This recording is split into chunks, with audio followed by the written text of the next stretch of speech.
as soon as you start getting serious, get serious. Like if you start having certain feelings for this person, you need to get serious about having those conversations because you don't want it to be a waste of your time.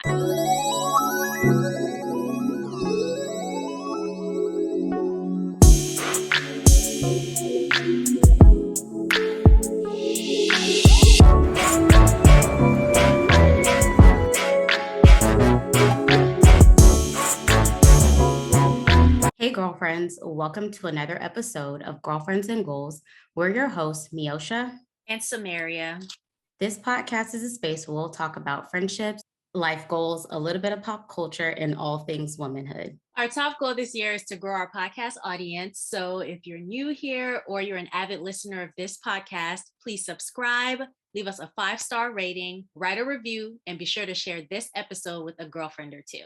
So we are going to jump into today's topic, which we thought was pretty fun, especially after last week's episode where our friend Ogechi came on and talked about the transition from being married to going through a divorce. And one of the things that she mentioned on that was maybe if there were certain conversations that were had before, there would have been some wisdom that might have come out of that. So that got us thinking, like, okay, what conversations are people either unaware that they need to have or kind of delaying, or maybe just don't want to have at all, that actually are necessary. So we wrote down individually some of the ones that we think are very important, and we're going to go ahead and talk about it. But if you follow us on Instagram, make sure you hit us up and let us know what conversations you think are absolutely necessary for people to have when they're dating, either like in the talking phase, which is a thing,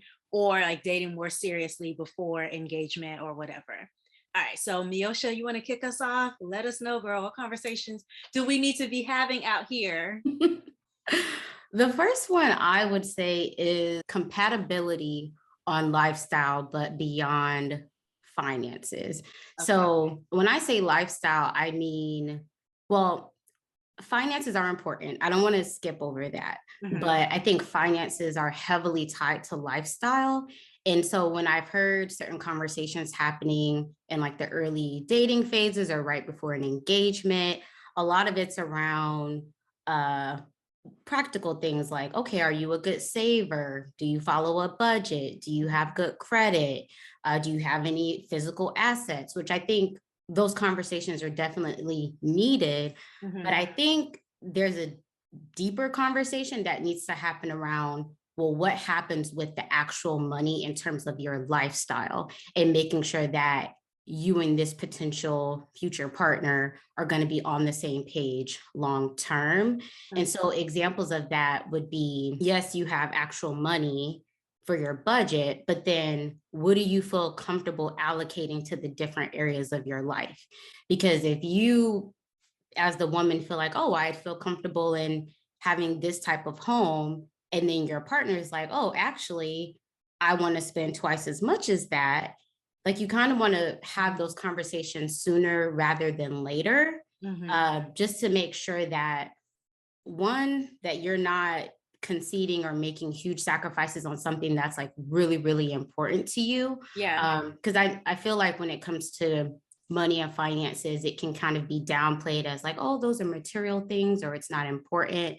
But it also affects things like, oh, once you have children, and like what type of activities are we investing in as far as, you know, their future. So I don't know. I just think that those conversations need to be had beyond just the money itself, but more so the resources you can attain and then the things that you're able to do or not do based off of the money and your financial situation.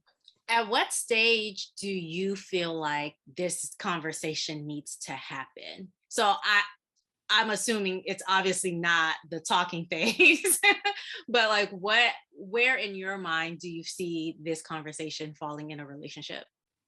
Under the assumption that you're dating for marriage. Okay. Because I also know that some people do date, and, you know, especially within our generation, they're not seeing marriage as something that they're actually working towards, maybe just like a long-term partnership.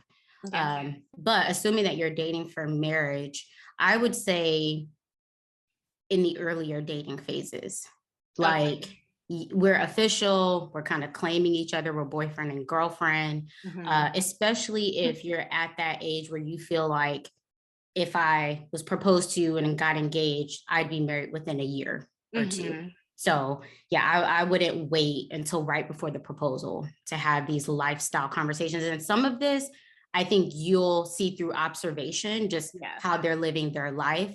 But I do think specific conversations should be had around, okay, what does it look like if we were to kind of like, or independently, if you just kind of lay out how you see your life in the different buckets, and then Yeah. I lay out my life, is there any overlap?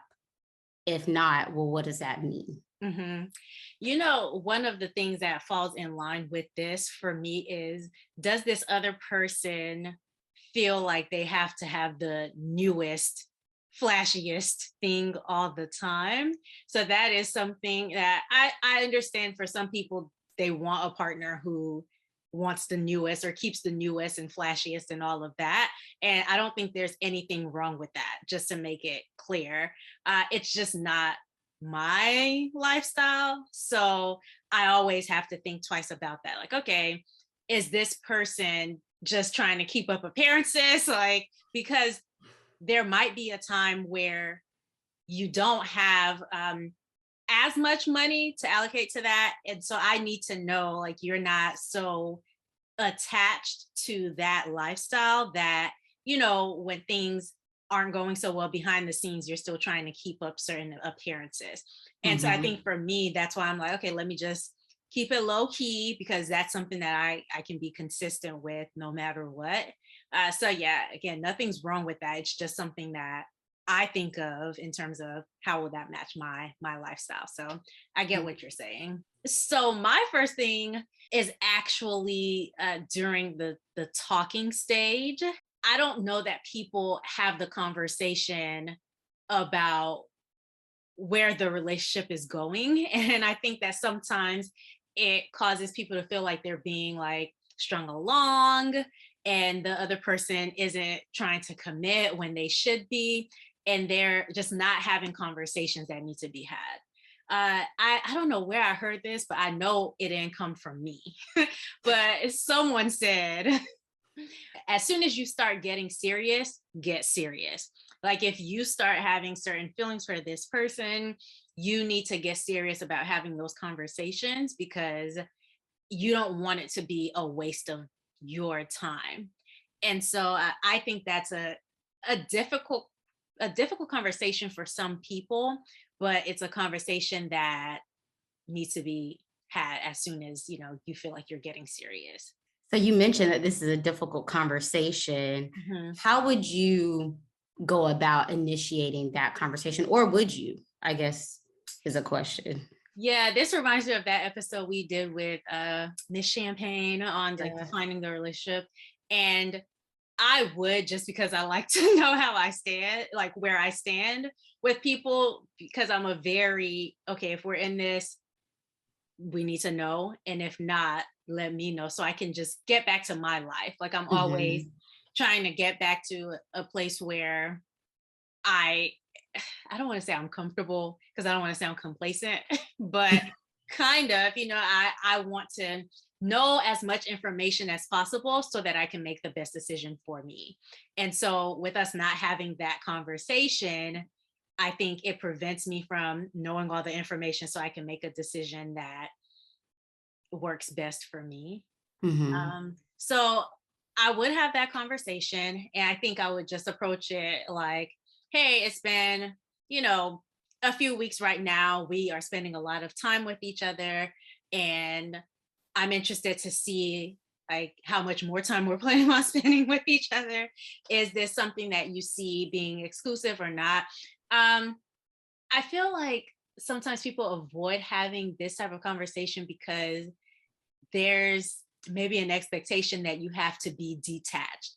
Or even if you're not detached, like you have to appear detached, like you have to play the game a little bit. Yeah, and the fear of rejection too. Yeah, exactly, exactly. Yeah, rejection is a huge reason. But I do feel like this idea of playing the game doesn't Mhm. necessarily sit well with me. Like, oh, I want to call him right now, but I can't seem too thirsty or too this. And it's like, okay, if he's gonna think you're too thirsty, then he's not maybe, person Mhm. you're comfortable enough with to get to the next level. But I don't know.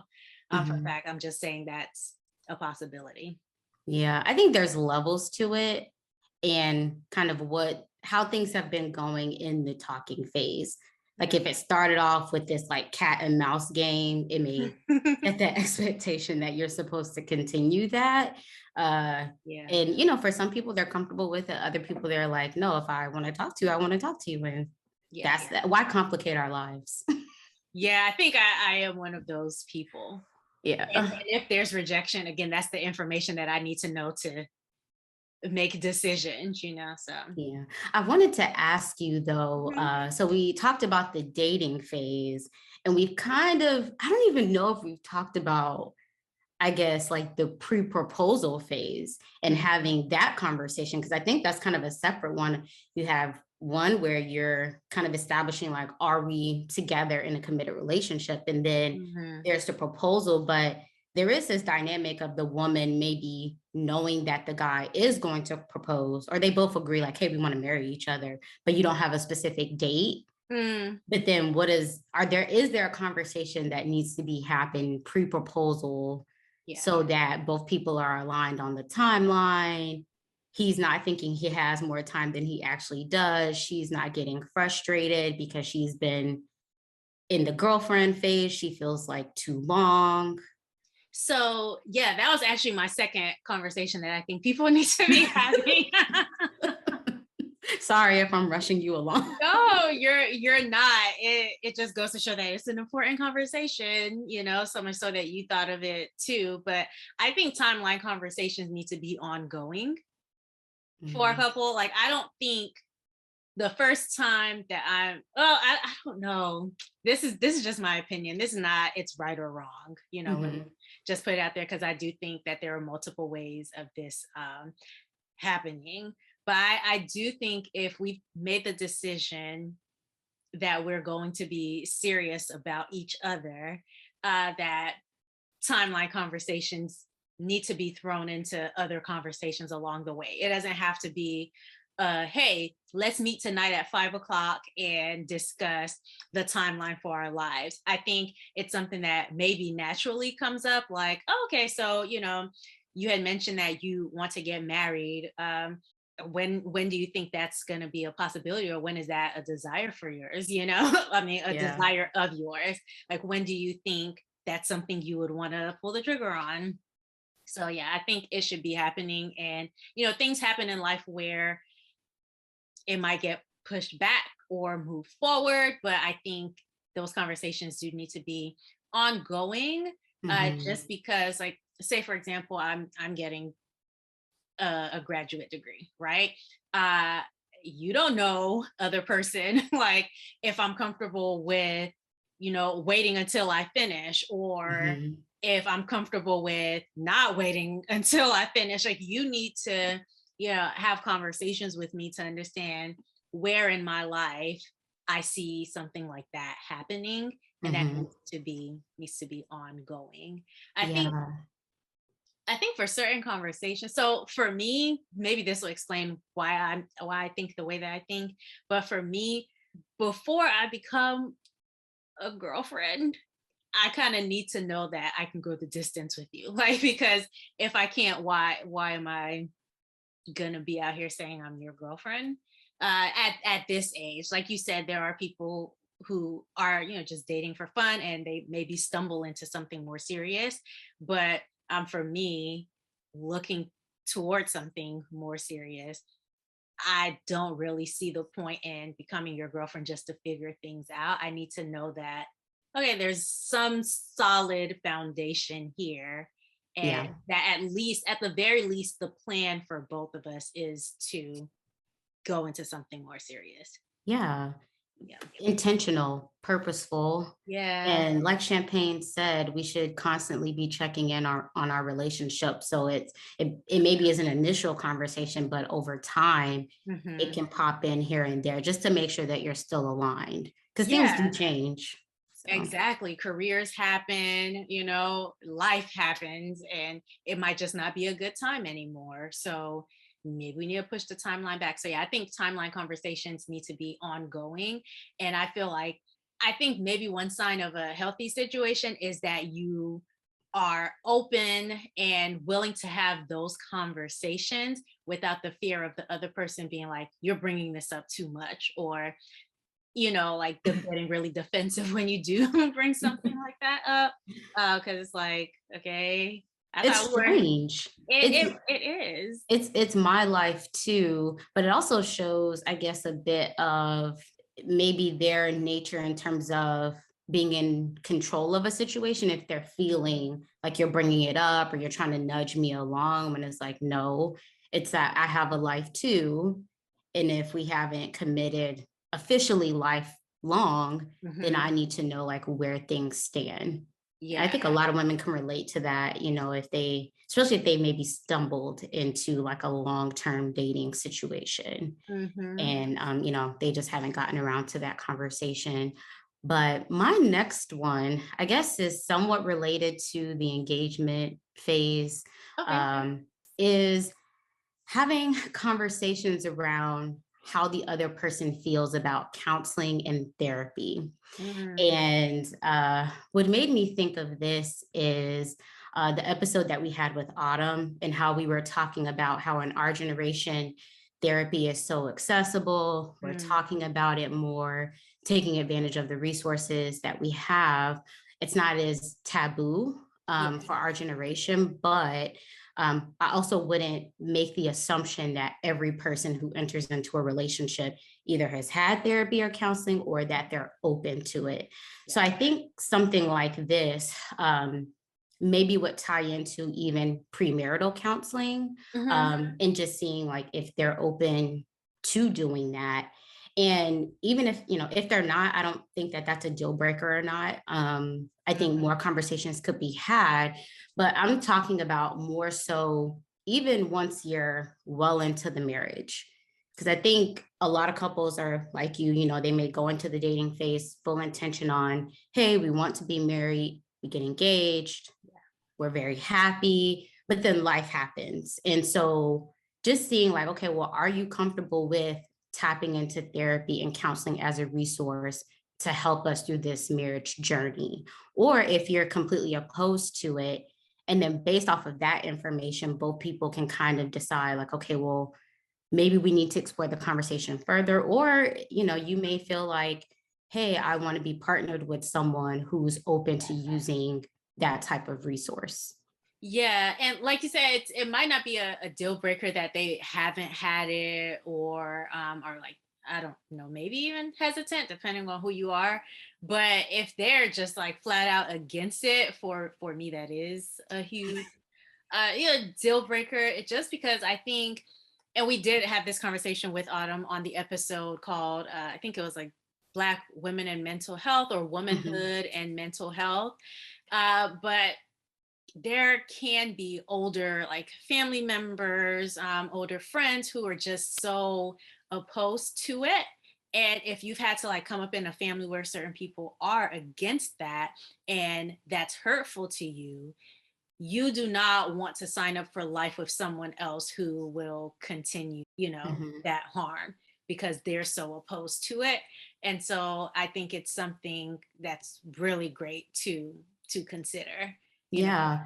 And Yeah. I've heard of couples, where they've gotten married and they're not finding out until they're well into the marriage. And then Mhm. one person or the other is interested in using that resource to help them through it. And the other person won't even meet them at the table on it.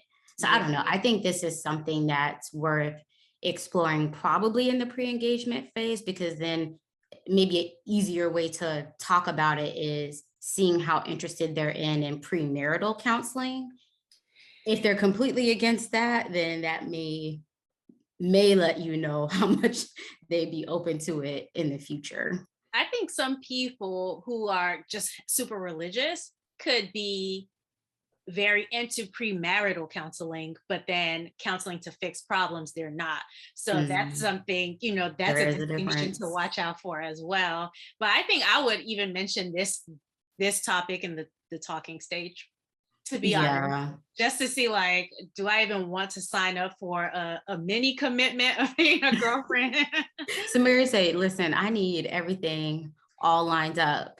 Don't waste my Yeah, time. just because I do like as much information up for, and I understand it's not going to be like, oh, within 2 days I'm not about to ask somebody all their business, like, do you go to therapy, who your therapist is, I, I'm not talking about that, but I think just maybe a question here or a question there, and seeing like, how is this person responding to these suggestions or these topics even coming up, I think would be very helpful. But yeah, I would probably bring it up in the talking stage, just because it does impact the relationship. But then also, if this is someone who you decide to have like children with, like the world and what kids have access to right now, at some point one of them might need some type of therapy, or there might be issues within the family and you guys might have to go as a family to seek therapy. And so if you're closed off to it, and now I'm having to take the kids to see their therapist, or I'm the only one showing up to family therapy,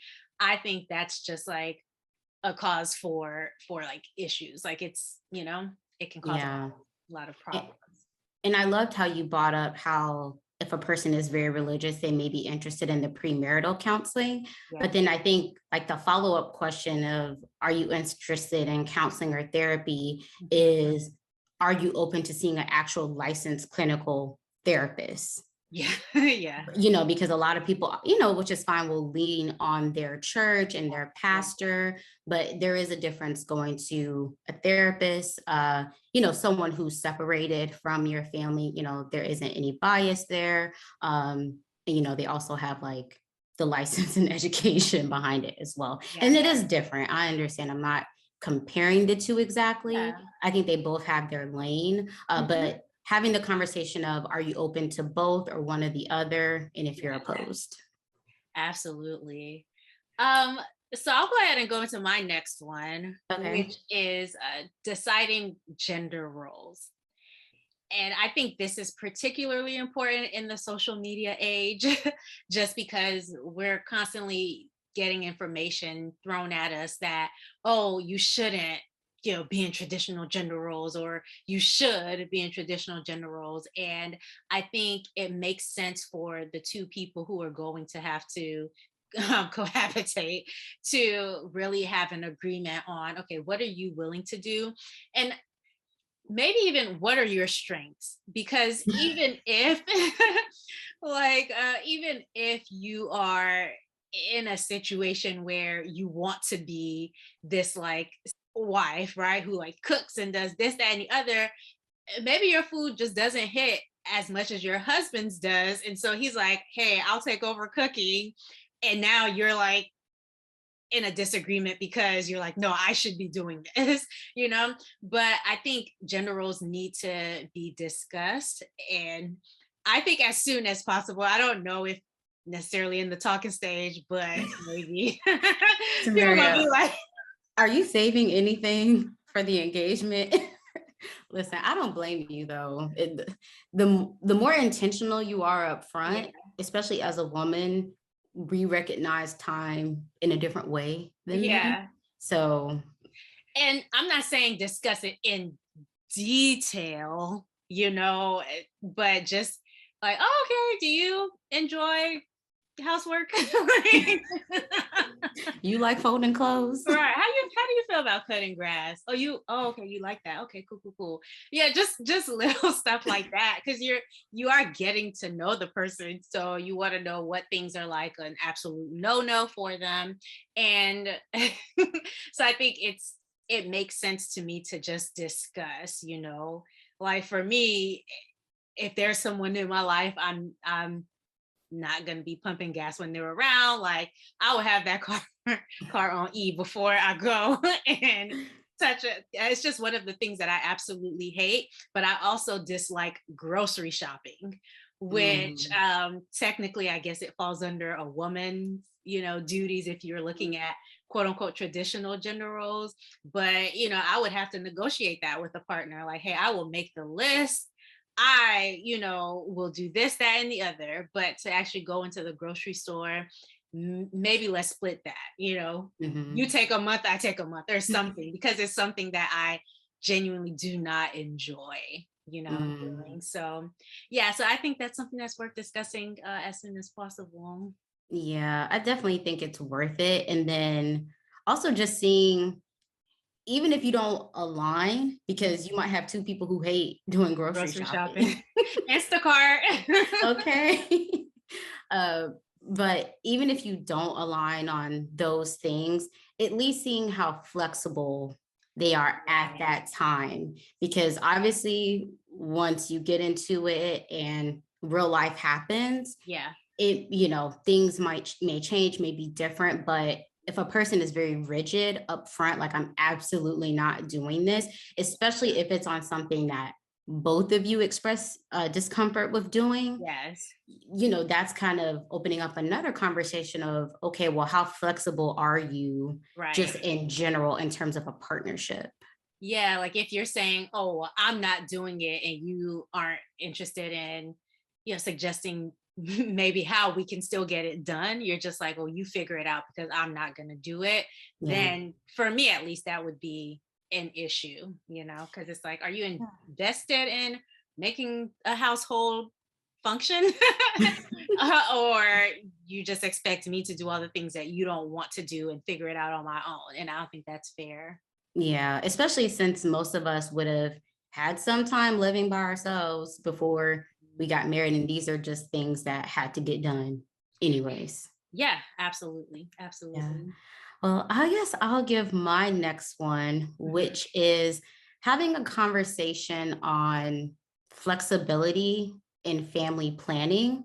And so part of this conversation is definitely discussing how many children do you want? Well, do you want kids? Number one. And then seeing, okay, you want zero, you want three. That's a big jump.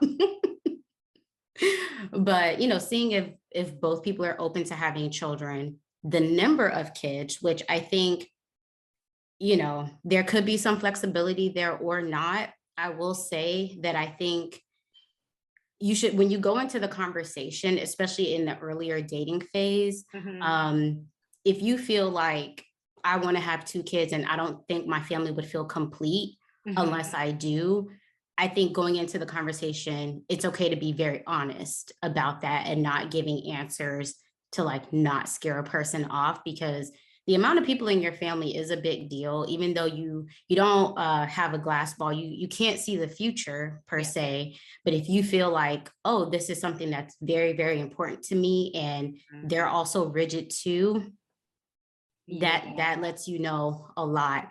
And then the last piece of the conversation is, which everyone hopes that this isn't their scenario, but it is very real. But Mhm. having a conversation around, okay, if the family planning process doesn't go as planned, Mhm. meaning the woman getting pregnant in a traditional way, Okay. and just having conversations around what each partner would feel comfortable with. Yeah. We had an episode earlier called Journey to Conceive, when we talked to Alicia about her journey to conceive and how it didn't take quote unquote a traditional route initially. Like it took a little bit longer. They thought that they were going to have to intervene. So I think it's just important to have that conversation, obviously not with the intent that you want it to go that way, Right. but what would you feel comfortable with? Are you open to adoption?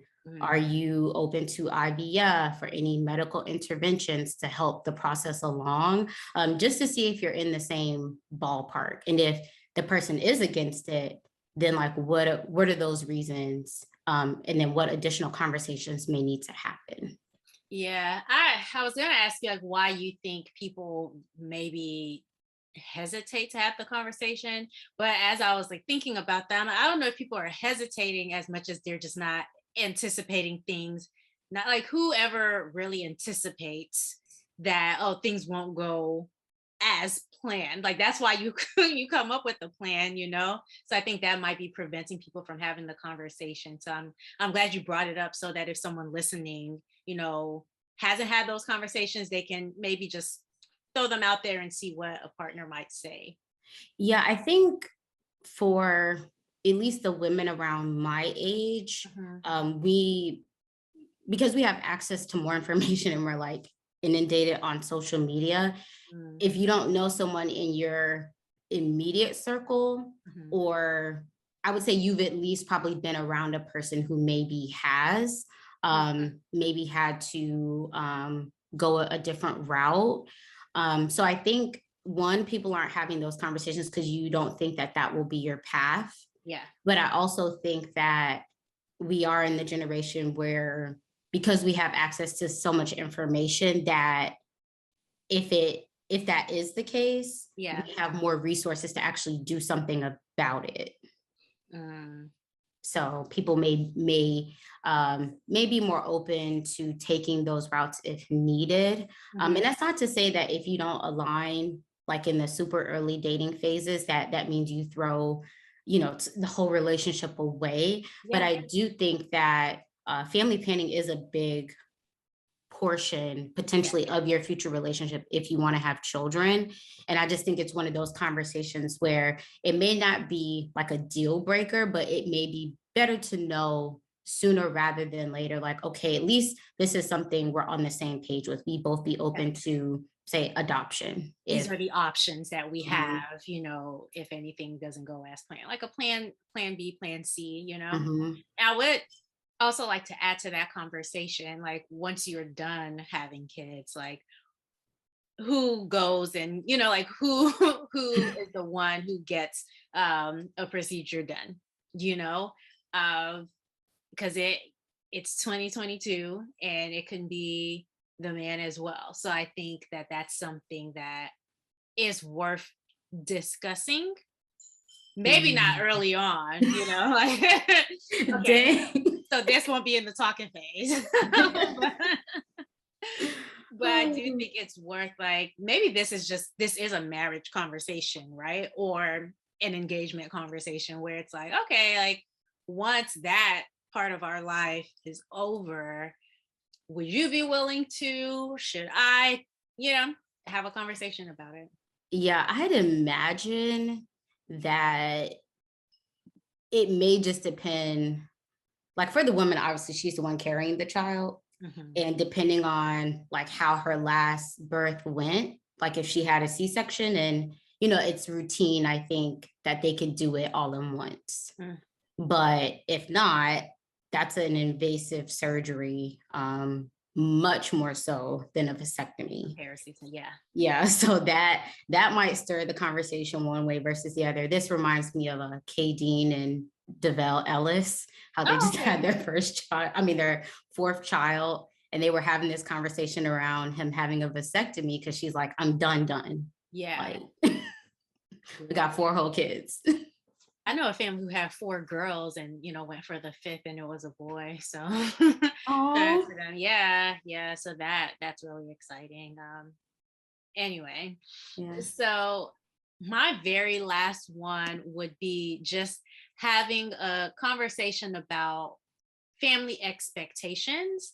And for me, that is once you're like closer to being very serious. I think people can be serious in the pre-engagement phase. So it just depends on the relationship, but just not necessarily what does your family expect from me, but what do I expect from you when it comes to my family? So I know for me, it's very important that like if I'm not around, I can trust the person to be as kind to my family as I would be, or as patient with my family as I would be. Like, I don't want to leave and come back and you curse somebody out. You know what I'm saying? Like, I just have no tolerance for like unpredictable behavior. So Mm. in that sense, I would like someone who's predictable, but also, oh, how often do I expect you to be in communication with my family? If they need something, like do I expect you to be willing to give it, or am I going to have to sit down and be like, hey, can we donate to my family? Like, I think Mhm. there just needs to be conversations about how to handle extended family. Because I understand some people feel like, oh, once I get married, me and this person, that's my new family. But for me, I don't have that mindset, just because I come from a pretty large family where people were very close, and that's my family. Mhm. So you would be coming into that. It wouldn't be them trying to come into our marriage or relationship. It would be you're joining this larger family, so I want to make sure you treat them well, or how I would. Yeah. Yeah, you Yeah. represent me. Yeah. So it's like your expectation is that, your partner will match your energy and Hmm. dynamic with your family. So I Exactly. think part of that conversation too is kind of exploring what the dynamic is with your Mhm. family up front. For some people, Yeah. it may be easy for them to kind of scope that out if you're in constant communication with your family or you live close with them. But Yeah. if you're like removed a bit from your family, I mean, phones are there, FaceTime is there, but I think it's a little bit different. So I Hmm. think part of the conversation could be, okay, well, what is your relationship like with Yeah. your parents? Or what was your childhood like? So, before you even get to expectations, you're having a conversation of like where things currently stand Yeah. so that you like either know the great path to follow or like the landmines to avoid just in Yeah, case. yeah, exactly. I think a friend of mine, in a relationship with her ex, she was like, they all live, like he and his family, like his siblings and his parents, they all live maybe 15 minutes away from each other, but he was never around them. And she was like, for me, like, if my family, like she literally drives from state to state to be Mhm, around her family. So for her, it was just very odd. And I mean, that wasn't the main reason why the relationship didn't work out, but it was something that she noted pretty early on. Like, I don't really like that there's not that closeness there. Again, I don't think everybody has to be ridiculously close to their family. It's just a lifestyle thing. Like for me, if I'm close to my family, I would want someone who maybe is close to their family, or if they're not, maybe they have that desire to be close to family. So that way, when I bring them in, mhm, they understand that dynamic, and they're not like, oh, well, why are you this, that, and the other? Why are you always at your this person's house, or why are you doing this? So mhm. I think there's definitely a balance there that needs to be struck. Yeah. All right. Well, thank you guys so much for tuning into this episode of the Girlfriends and Goals podcast. You've heard our thoughts on this topic, but we'd love to hear your thoughts as well. So make sure you follow us on Instagram at Girlfriends and Goals podcast, where we'll continue this conversation over the next week. If you haven't subscribed already, please go ahead and do that now. And don't forget to give us a thumbs up. Until next time, bye. Bye.